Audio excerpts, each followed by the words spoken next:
So my talk is titled, Ukraine and Taiwan, Are Your Kids Ready to Fight? So are your kids ready to go marching off to war? Now, this isn't a kind of physical fitness test or what the DoD calls a kind of test of their readiness. It's not the type of question we're asking. I'm not going to ask my son Mason to get down and do his push-ups to see if he's ready to go marching off to war.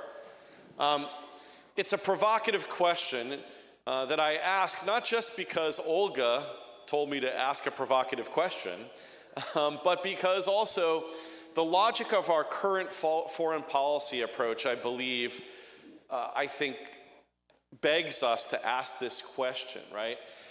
Because it really scares me, actually, that the logic of our foreign policy, particularly the mental models that our foreign policy establishment has, suggests that the chance of war could be a reality, that we could actually go to war with Russia and or China. And that should scare you. Now here's the asterisk. The asterisk is here because war between the United States and any other country, including Russia and China, is actually a low probability event, generally speaking.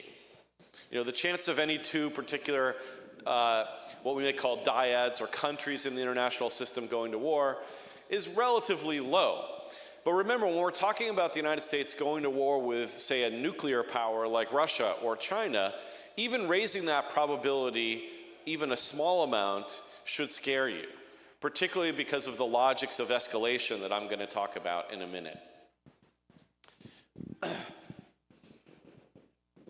So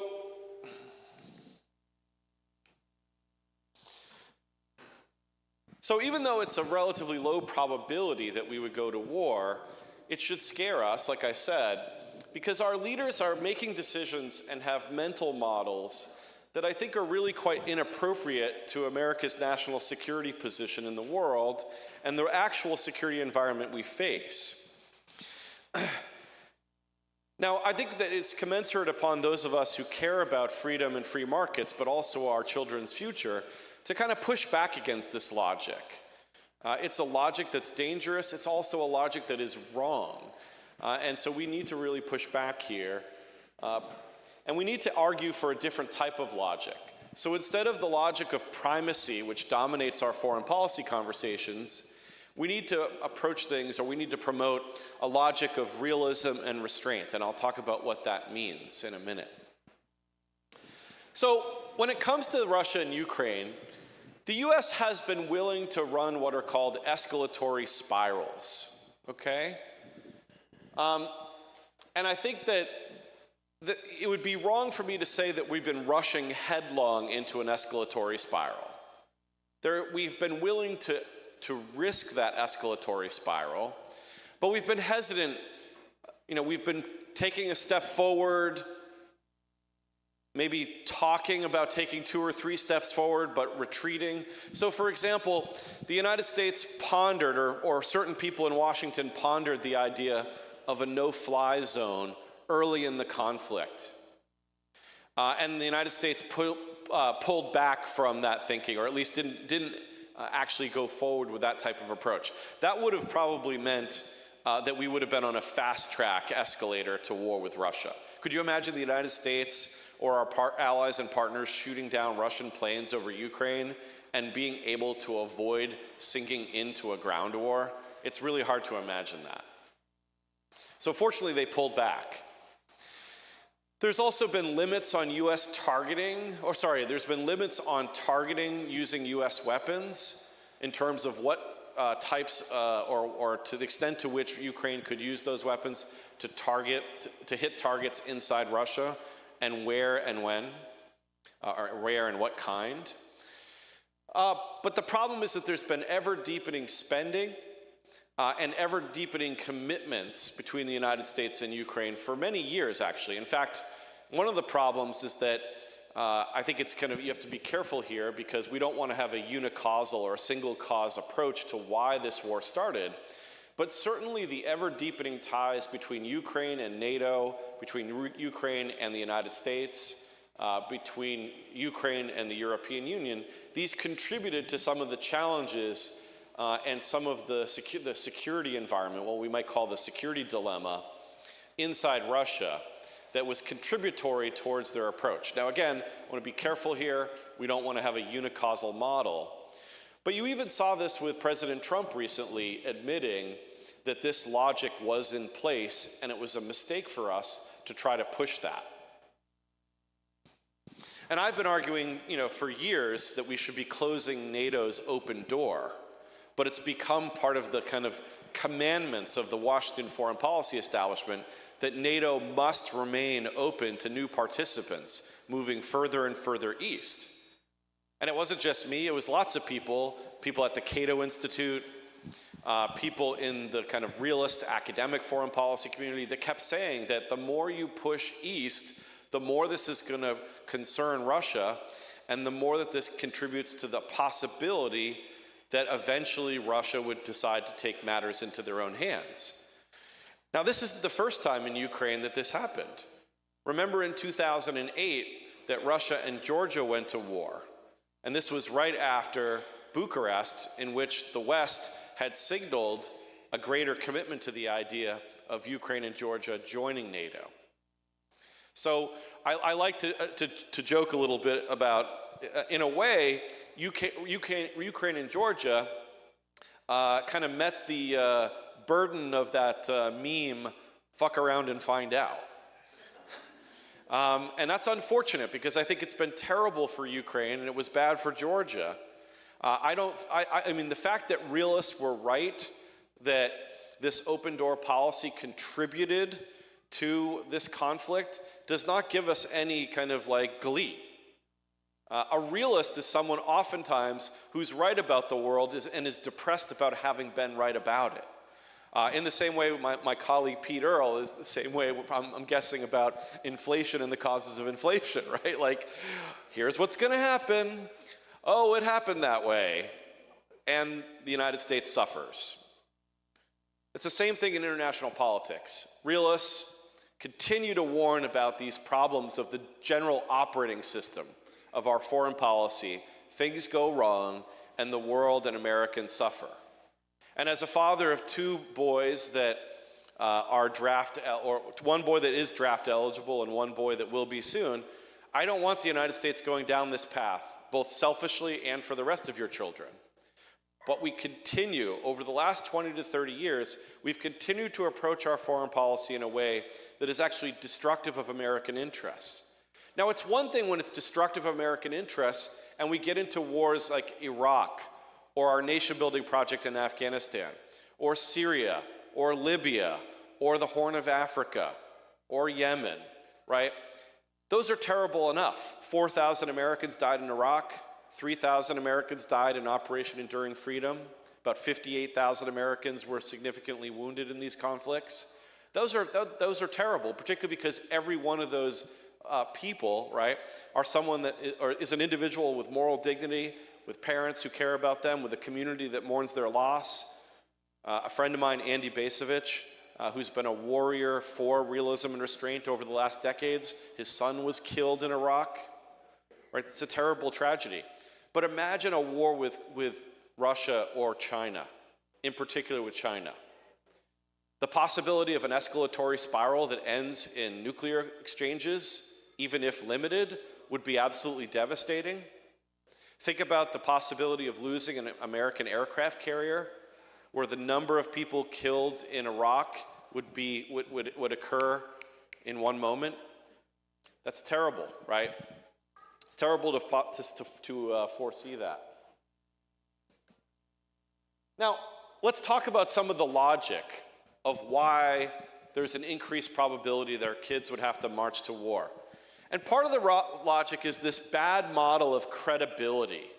You hear politicians talk about this all the time.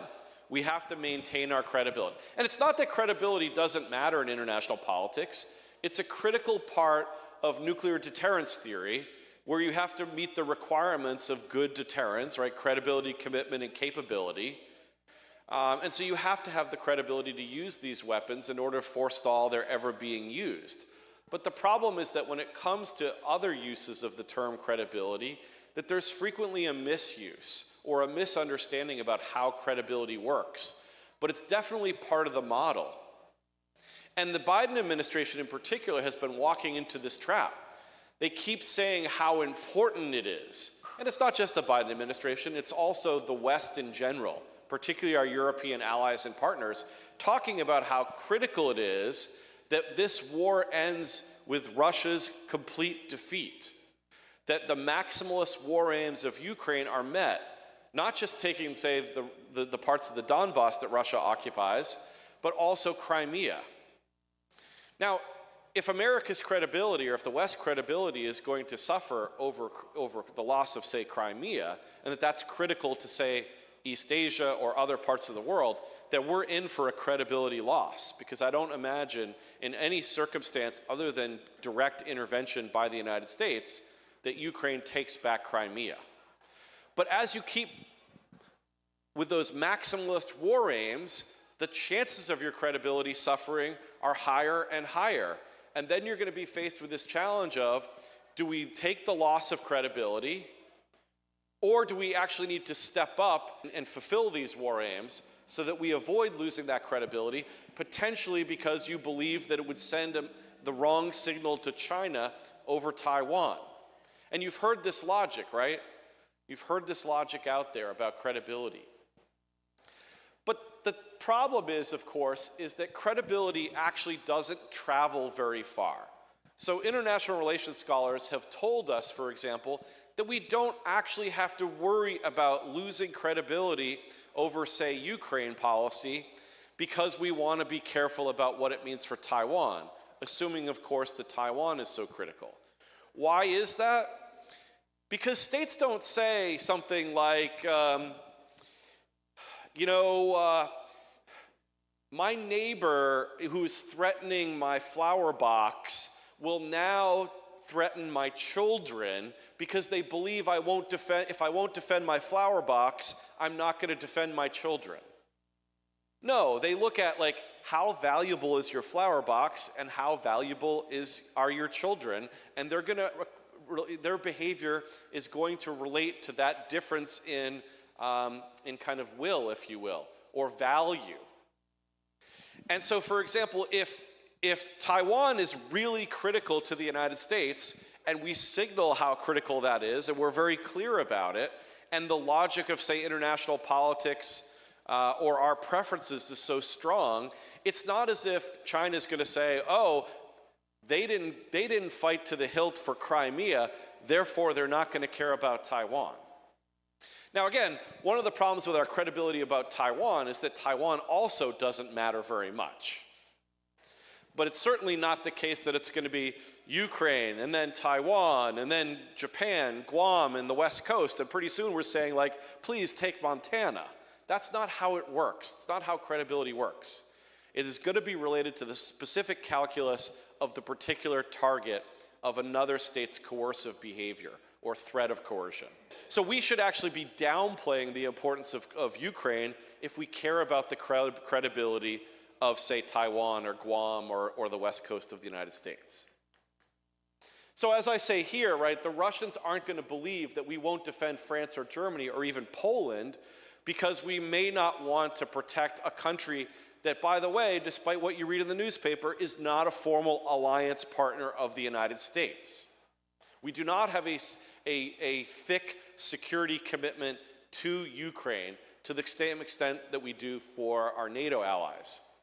Now, as a brief aside here, it's not as if our NATO alliance requires us actually to be sending our children. Okay, if you read Article 5 of the NATO Charter, we would support it by sending a strong letter of regret. Okay? So when they tell you our commitments require us to go to war, even over something like Latvia, that's not actually true. Now, that's not saying that I wouldn't argue for supporting that alliance commitment. It would depend. But the fact is that we have to be very careful about what we mean when we say we believe we have to do X or we believe we have a commitment to do Y. And I think the same thing goes for China vis-a-vis Taiwan and Japan, particularly Japan, right? It doesn't take a rocket scientist to understand the differences between a country like Japan, which is one of the world's most important economies. It's a relatively large and populous state, although declining in population and power. It's technologically sophisticated. It's easy to see the difference between that and Ukraine, right? A relatively poor country, okay, not really important to our economic prosperity. And so the world is, China isn't going to say like, well, they let Crimea go, therefore they won't mind if we take, Honshu. That's just not going to happen. Again, that's not how credibility works. But the danger is that the administration, again, is going to believe that credibility is like a seamless, sheet, that if you tear into it, it'll go all the way to the edge. So that's quite dangerous. And again, I think the biggest danger of war with these countries is how we think about American foreign policy, not the realities of our security environment.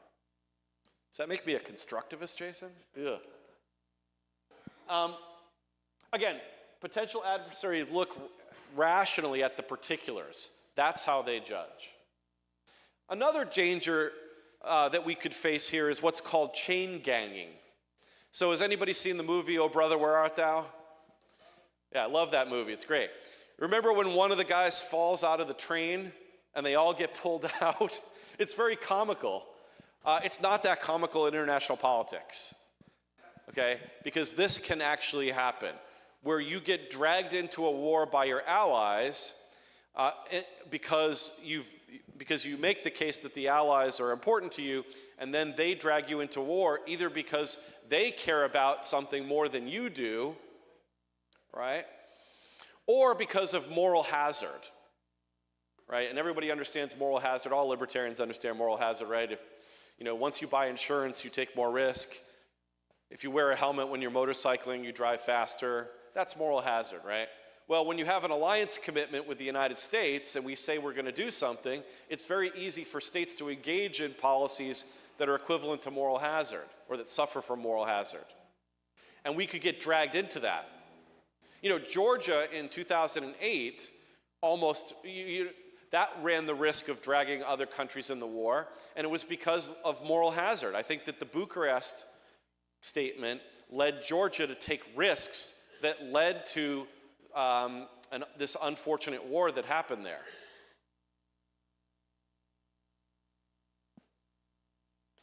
But the other thing about chain ganging that I want to mention, because it relates to alliances, is that we frequently overstate the value of alliances and partners. Now, again, I'm not a kind of Philistine or international relations Luddite and tell you that alliances are never valuable. The most important alliance in American history was probably what? You've heard me say this before. Yeah. No, France. The United States would have been hard-pressed to win its independence if we did not have the alliance with France. So I'm not someone who says we should never have an alliance. But we should be very careful about alliances because there's lots of pathologies, right? Buck passing, chain ganging, and so forth. And also that we end up overstating their value to us because we become romantic, if you will. And I'm someone for no romance in economics and no romance in politics, right? Okay. My colleague Ryan Young talks about public choice theory being, politics without romance. It's like political economy without romance, like looking at the world as it actually is. And I think in international politics, we have to be the same way. We have to look at the world as is squarely and realize, for example, that we might love Latvians. Any Latvians here? We might love Latvians. We might love Latvian culture. We might love to visit. But let me tell you, I'm sorry, like Des Moines, Iowa, you're not more safe if Latvia is independent or something else. It's unfortunate. I feel bad for Latvia. You're in a bad neighborhood. But our safety doesn't require some of these commitments. Does anybody know that we are committed to the defense of North Macedonia? Can people point to North Macedonia? Yeah? Okay, good. You're one of few Americans that can do so. Congratulations, right? When I think of Macedonia, I think about Philip, right? Is he going to conquer Eurasia? His son Alexander going to whack him and do the same? Sorry, I'm indulging in ancient history conspiracy theories, right? Did Alexander help kill his father? I don't know. But the point is that North Macedonia is not critical. I think the New York City Police Department has, I think, a larger kind of like, essentially military force than North Macedonia. I don't know if that says something bad about New York City or something bad about North Macedonia, right? You're thinking about the over-militarization of policing. So we oftentimes overstate their value. Now again, not all allies and partners are the same. Clearly the United Kingdom or Japan are different than Latvia and North Macedonia. Now I could go on and on about how the logic of the nuclear revolution means that allies mean a lot less than they did before it, but that's a separate subject and another day. Now, another kind of bad mental model behind the issue of Russia is this alleged liberal international order that we're meant to defend. So kind of part of the logic is like, well, we have to support Ukraine because we have to prevent the idea of aggression in the international system. Because if we don't stop aggression here, then we'll normalize aggression. It'll undermine the liberal international order that is so important to the United States. Okay, what's the problem here? It's so damn important to the United States that there is an aggression that we spent the last 30 years doing a lot of aggression and violating the norm of sovereignty, right? Did Yugoslavia have sovereignty when we helped detach Kosovo? I mean, I guess it depends on if you believe in the logic of Abraham Lincoln here, I guess, right? How about Iraq, right? Was Iraq a war of aggression? Again, I'm a patriotic American. I love my country, but we make a lot of mistakes in foreign policy, and we should call that out. I think that's valuable to do. I don't think you have to be an America last guy, but you just have to understand that we make mistakes that actually hurt the United States. Like, it's a higher patriotism, I think, to argue for a better foreign policy, because we don't want the United States to meet the demise of other great powers in history, oftentimes through foreign wars that are sucking not only America's blood, but our treasury. Okay? The other argument here is NATO's open door, and I mentioned that earlier, right? Like, there's a kind of religious sanctity that the Biden administration has placed on allies. It talked about, even at the beginning of the administration, remember, it talked about sacred allies. That language scares me. Remember, I'm like for foreign policy without romance. International relations without romance. Like, when we talk about sacredness, that's even beyond romance. It's like turning foreign policy into a religion. Not so healthy, right? If George Washington approached our allies the same way Joe Biden does, we would have never got rid of the alliance with France. Why did we get rid of the alliance with France at the beginning? They helped us get our country, something important like that.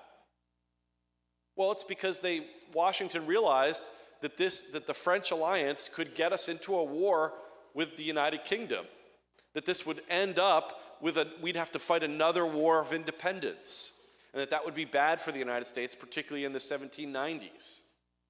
It was bad enough when we did it in 1812, when the United States was a little bit better on its feet, and it still didn't turn out that great. I wouldn't say we got lucky, but it was touch and go. But now we want to seemingly protect this norm that NATO's open door will remain open, and that places like Ukraine and Georgia will be in it at some point. I think that the United States would do a service to not only the United States, but also to Ukraine and Georgia if we actually took NATO off the table. Because one of the problems we've created with Ukraine is that they continue to hold out hope that someday they'll be in NATO. And there's a lot of people in Washington that want them to be in NATO, but there's others that would say it's not going to happen, but they're not willing to tell the world that. Again, this creates unintended consequences that are bad not only for us, but for Ukraine. All right, so there's lots of reasons why the war in Ukraine is foolish. I'm not going to go into them all. But one thing is that, look, Ukraine isn't just that strategically valuable. It's not economically wealthy. It's not in a kind of important strategic area of the world for the United States.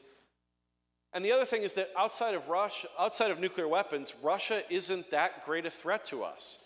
They have relatively poor power projection capability, right? Their ability to get men and material far away from their homeland is extremely limited.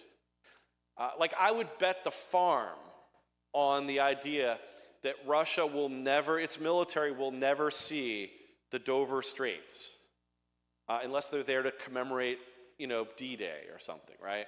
Like, they're not going to get there. Like, even if they could somehow project power through Poland, defeat Ukraine, go through Poland, get through Germany somehow, and then the French will just say, oh yeah, no worries. And we like to joke about, French rifles, very cheap, never been used. But the fact is that the French have nuclear weapons, okay? And sometimes, the jokes are funny about France, but it's not as if they haven't been willing to use power, okay? If anybody's seen the movie, The Battle of Algiers, they could be pretty hardcore as well. But it's also that Russia's economy is relatively weak, right?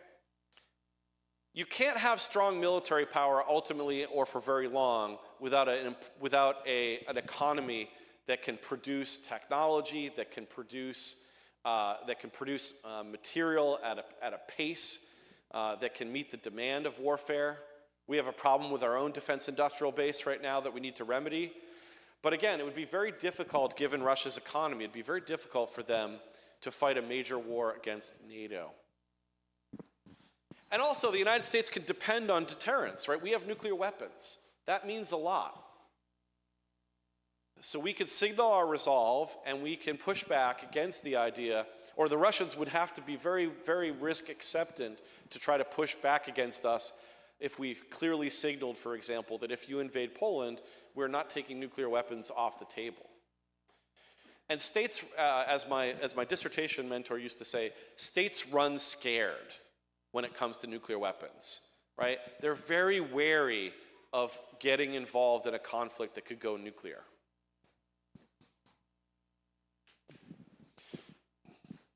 All right, let's turn to China and Taiwan. So this is a different challenge, right? So there's not an ongoing war right now. But my worry about Taiwan, our approach to Taiwan, is that it's a self-fulfilling prophecy that we may create. So a lot of people look at the logic. A lot of foreign policy people, they read their Thucydides like I do. Now, I tend to read the part that focuses on the Sicilian expedition, which meant that Athens fought a war like Iraq and Vietnam, and it ended up ruining their empire. But a lot of people focus on Book 1, Chapter 23. I've read it a few times, where it talks about the logic of the rise in power of Athens and the fear that this provoked among the Spartans. And that's one of the reasons why Sparta fought a preventive war against Athens. Now, so what they say is like, hey, China is Athens and we're Sparta, and we need to squelch the Chinese because otherwise they're going to become a regional hegemon in East Asia, or they're going to threaten to become a global hegemon or otherwise impair America's interests around the world. Now, I think that you can overstate the importance of this logic and lead to a self-fulfilling prophecy. How does it do that? It does it through what's called a security dilemma.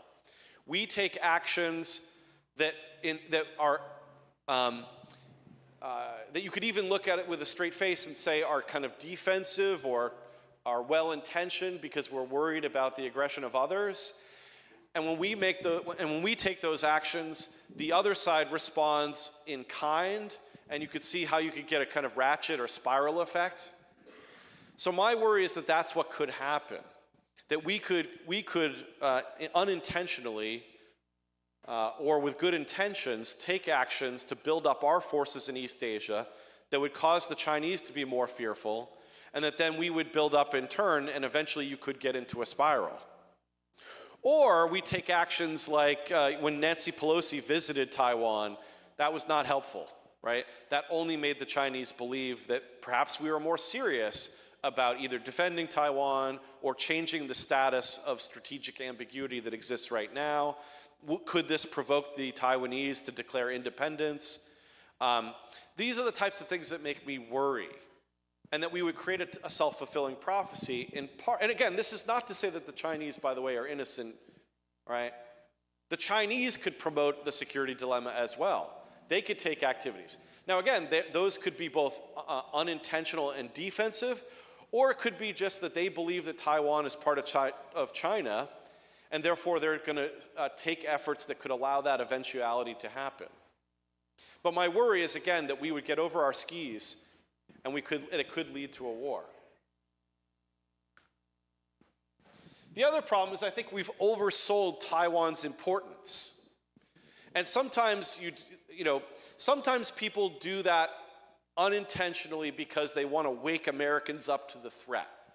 Like, well, yeah, we know it's not that important, but we have to wake America up. Or there are people who actually do believe that Taiwan is a linchpin of America's security or position in East Asia.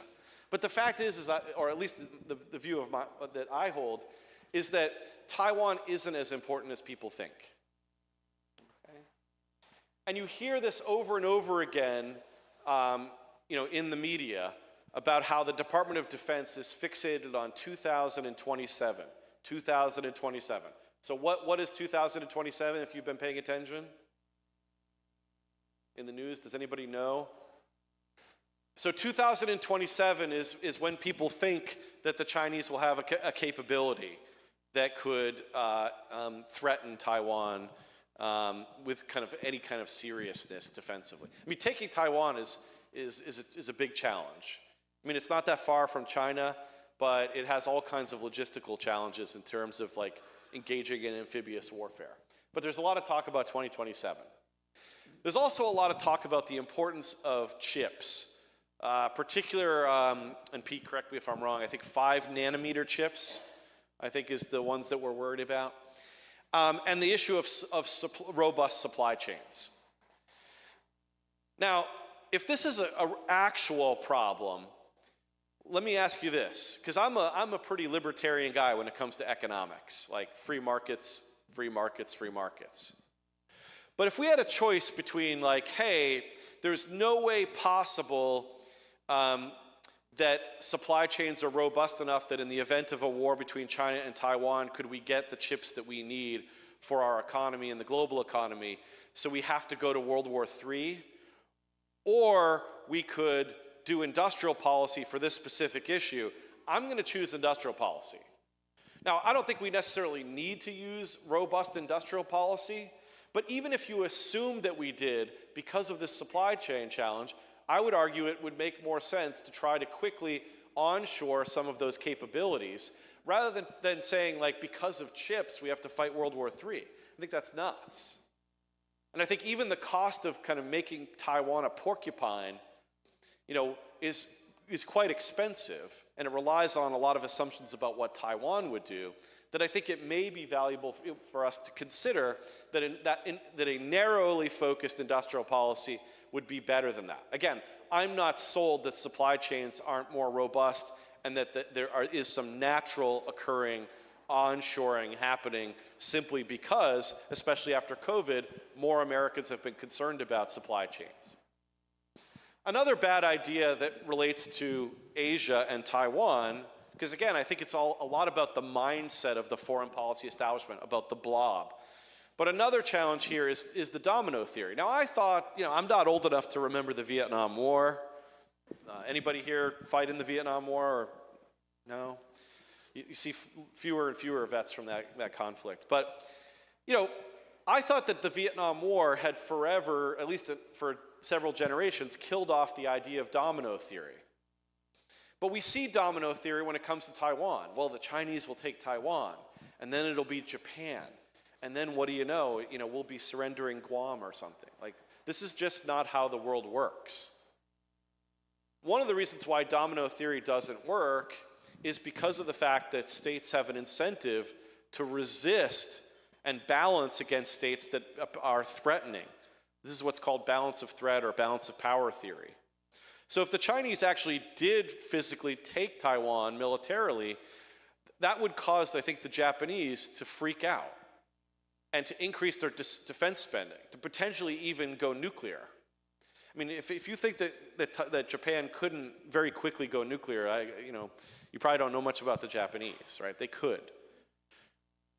Now, is that desirable? That's a different question. But the fact is that I don't think that in the event of Taiwan falling, that you're going to see domino after domino, and that's why we have to fight and make sure the first domino isn't knocked down.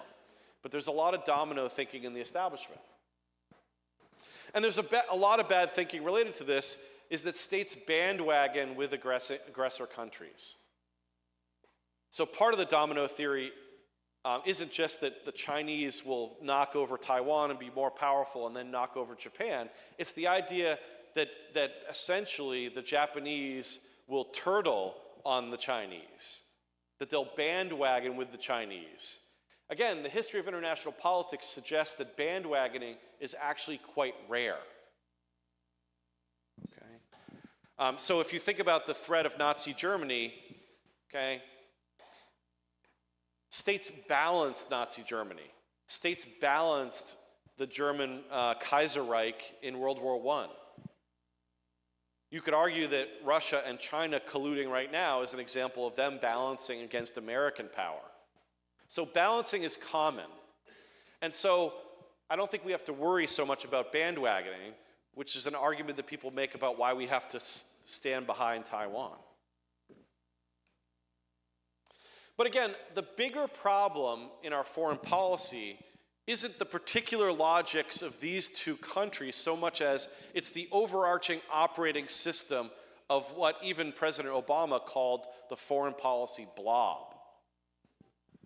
Right? It's how they think about why war happens, about why the world works the way it does. But again, don't let Fox or Washington politicians or the Wall Street Journal fool you. The United States is relatively safe. Why? We have nuclear weapons. We have a lot of them. And we have what's called a secure second strike capability, which means that if any state hit us first, we would still have survivable forces that could annihilate their country. And that means that states run scared, as I mentioned before. Number two, we have two big moats between us and the rest of the world. Don't believe Tom Friedman when he says the world is like super flat and smaller and connected, like we're not cheek and jowl with our great power competitors. And that matters a lot. So how are the Chinese going to do the million-man swim and get from China to like Long Beach? So think about how hard it is to get from England to the beaches of Normandy and to defeat the Germans, when you're like, basically the UK was an aircraft carrier off the coast of France. Think about how hard it is for China to try to take Taiwan. Now think about going 5,000 miles across a relatively flat ocean against a state that has a very powerful navy, which is what we have, a very powerful air force, and we have nuclear weapons. So how is the Chinese Armada going to get to our shores? I don't see it. Now, if you said like, hey, we have to fight World War III because they could somehow get to Japan, you need to make up a compelling argument for why that means that the United States is threatened. Now, if you want to make some geoeconomics argument, well, I'll match that with our free market economics. Okay, I just don't think that the nature of the world is such that the United States is really insecure, especially because of the logic of balancing that I just talked about. If there was a risk of China becoming a Eurasian hegemon, something that's been a traditional fear of Americans since George Washington's time,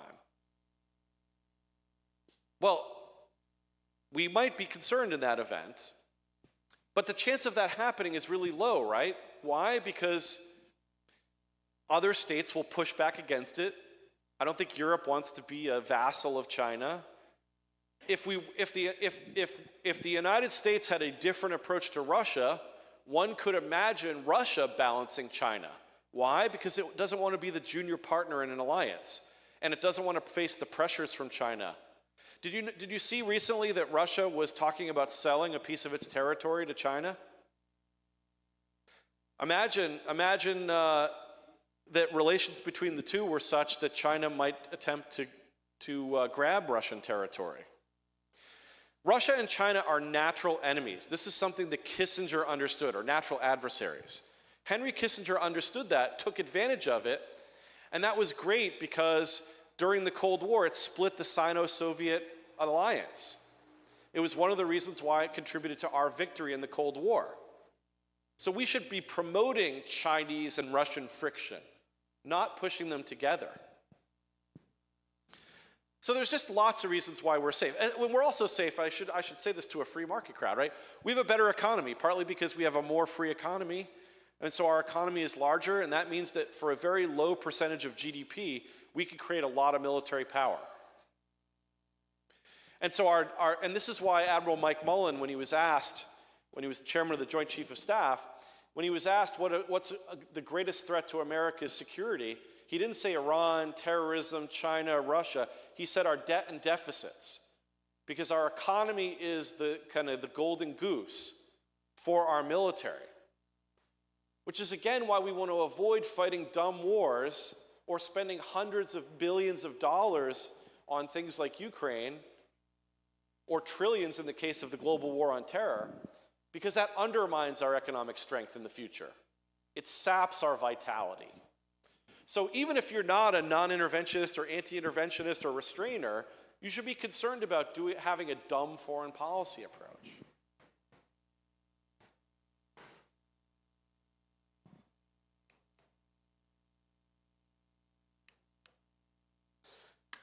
So again, the biggest problem is with primacy.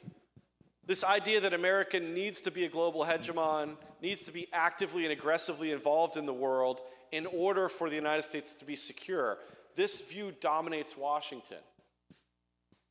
And what it means is that they have to have a large, globally deployed military that frequently gets engaged in conflicts.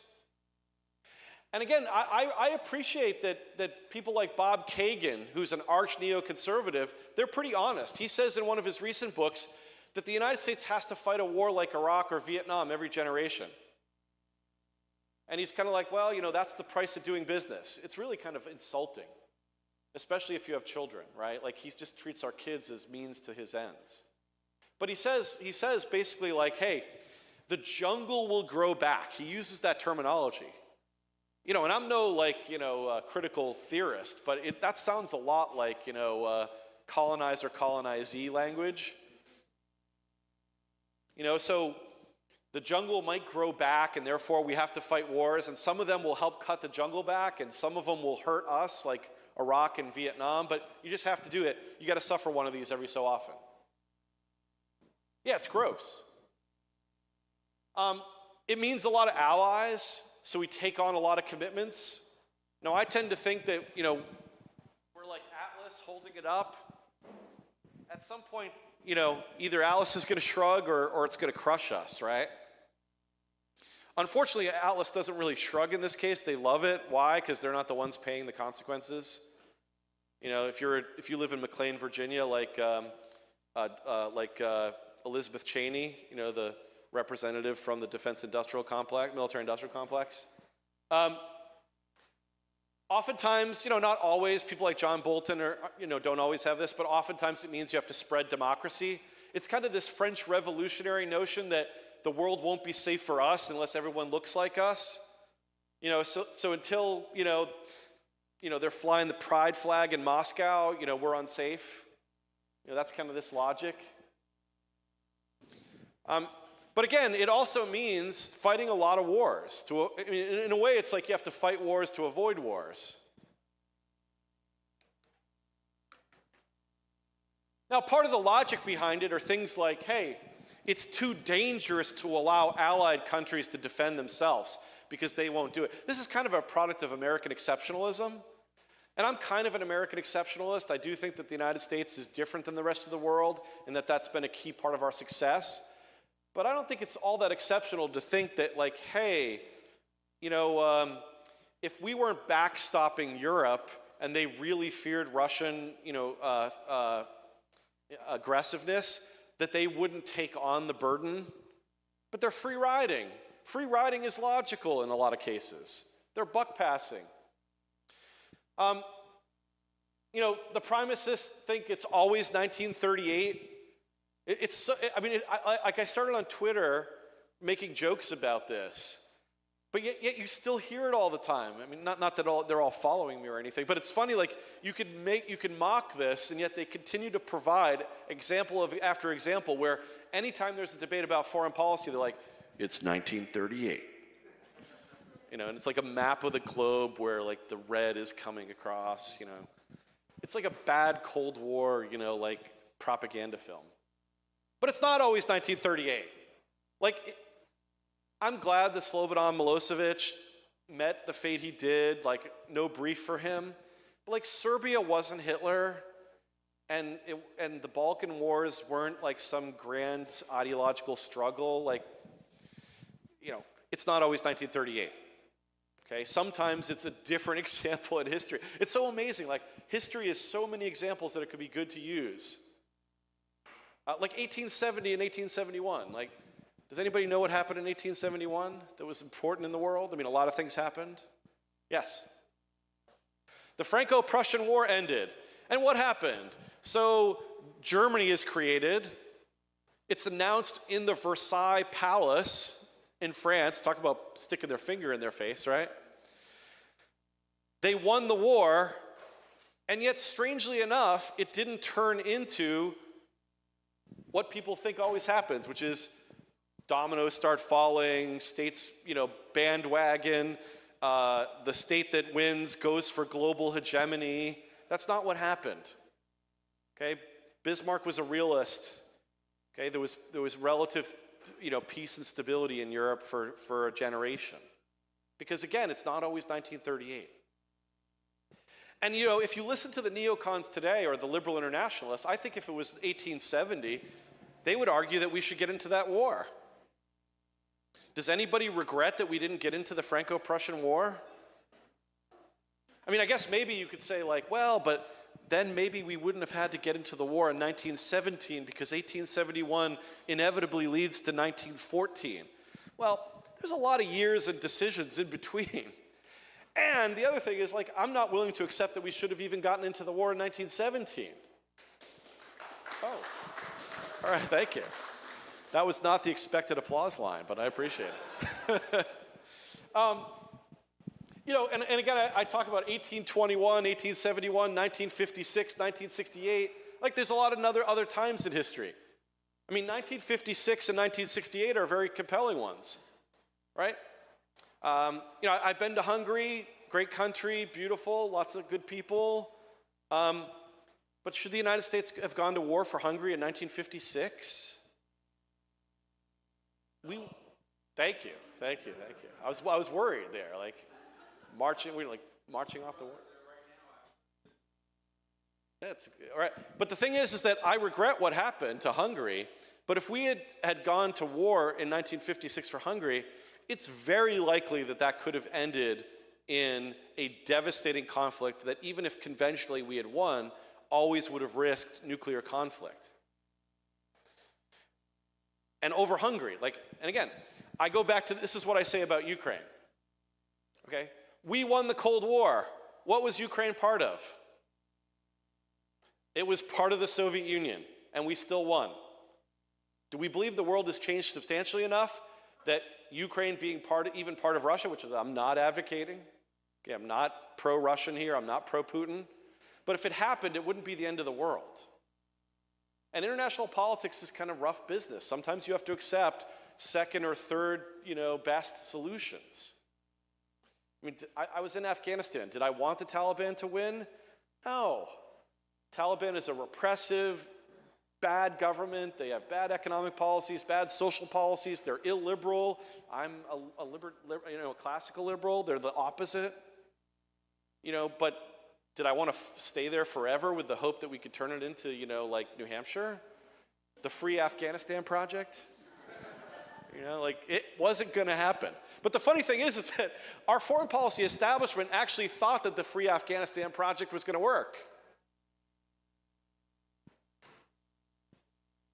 They should have used that term. It would be better than the global war on terror, right? I talked about the problem of the seamless web of interests, but again, a big part of this is all these theories. So if you think that the world is immune from theories, you're mistaken. Keynes got it right when he said that, the ideas of economists and long-defunct philosophers and economists, they actually do rule the world. These ideas are part of the operating system of the elites that dominate foreign policy making and send cues to the rest of us about what we ought to support. And they believe these things. They believe things like hegemonic stability theory, that if the United States is a hegemon, provides public goods for the system, that will lead to a more peaceful and stable world that's good for us. They believe in the idea of democratic peace theory, that democracies will never fight each other. These are bad ideas, though. Okay? So I think we need a different approach. We need realism and restraint. And I think everybody here is a lot of people here are probably pretty sympathetic, but it's the idea that we kind of uphold Washington's great rule of kind of non-entanglement. Okay, we don't choose a lot of or any permanent peacetime military alliances. We don't fall into love or hate with any country because that creates problems for us thinking rationally about the world. And we only use defense and deterrence as a way to protect ourselves, not interventionism. It was good enough for Washington, it's good enough for me. I think that this is a better approach. Because again, I don't believe that the United States' mission in the world is to be a policeman. I think the mission of the United States government is to protect our domestic liberties and to make sure that we don't ruin our experiment in liberty and democracy here at home. It is not to be a rambunctious, I don't even think policeman is the right analogy. It's more like a missionary, an armed missionary. That's not our job, okay? That undermines liberty, okay? We all know the way in which the warfare state is the health of the state. Randolph Bourne said, war is the health of the state. It is. We saw it with FISA, the Patriot Act, with the increased surveillance after 9/11. We saw it in how German Americans were treated during World War I. We saw it in terms of how Japanese Americans were treated during World War II. We saw the type of economic planning that became powerful during World War I and then led to the really powerful economic planning during the Depression and World War II. We lived in a mixed economy now in many ways. And a big part of that is war. Theda Scott, if you don't believe me, especially if anybody in here is from the left, think of Theda Skocpol, professor at Harvard University. One of her most important articles she ever wrote talks about how that the modern American welfare state has its origins in some of the entitlements that were created during the Civil War for widows and orphans. That's the start of the American welfare state. So war is the seedbed of greater and greater government control.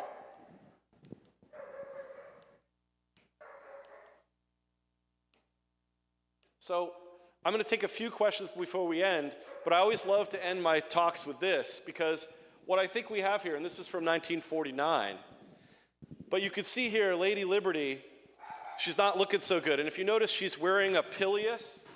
Okay, this is what's called a pileus. It was a hat given during Rome to freed slaves. And she's been rejected by America Last Democrats and America Last Republicans.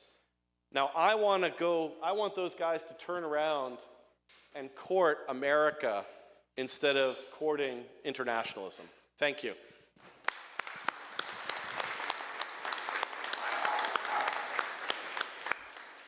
Eric. Thank you very much for being here and speaking with us about this important topic. I know we only have a few minutes left, so I'll try to not make my question too complicated. But specifically with the current situation we have with Russia. 2001, 9/11 attacks, Putin's on the phone with Bush, says, we support you in Afghanistan. Putin's coming over, touring Texas high schools with President Bush. Hillary Clinton did the famous reset button on relations, and by 2014, we're threatening to shoot Russian airplanes out of the sky over Syria and overthrowing the democratically elected government of Ukraine. And in the 10 years since, we seem to have been on this posture for this new Cold War, which some people woke up to realize was happening when Russia invaded, and many people think history started on that day. What, from your perspective, and from your understanding of those who are decision makers in Washington, D.C. in regards to foreign policy, what changed from 2001 to today as far as our posture with Russia? Good question. I actually think that there's been a legacy of the Cold War in that, in the American imagination, the Russians are always to be suspect. Now, some of that is kind of correct. We should always be suspect about potential peer competitors. That's the nature of international politics, is to have some concern about threats. So there's some legacy of that, and so it was harder to think of them as partners. Some of it is legitimate changes in the nature of Russia. So, again, we can be against America's approach to Ukraine and be against Putinism. And one of the things is that Putin came to power. It became it could be less probable that Russia would become more liberal and more democratic. And so a lot of Americans then thought that they were maybe a less reliable partner or a less ideal partner to work with.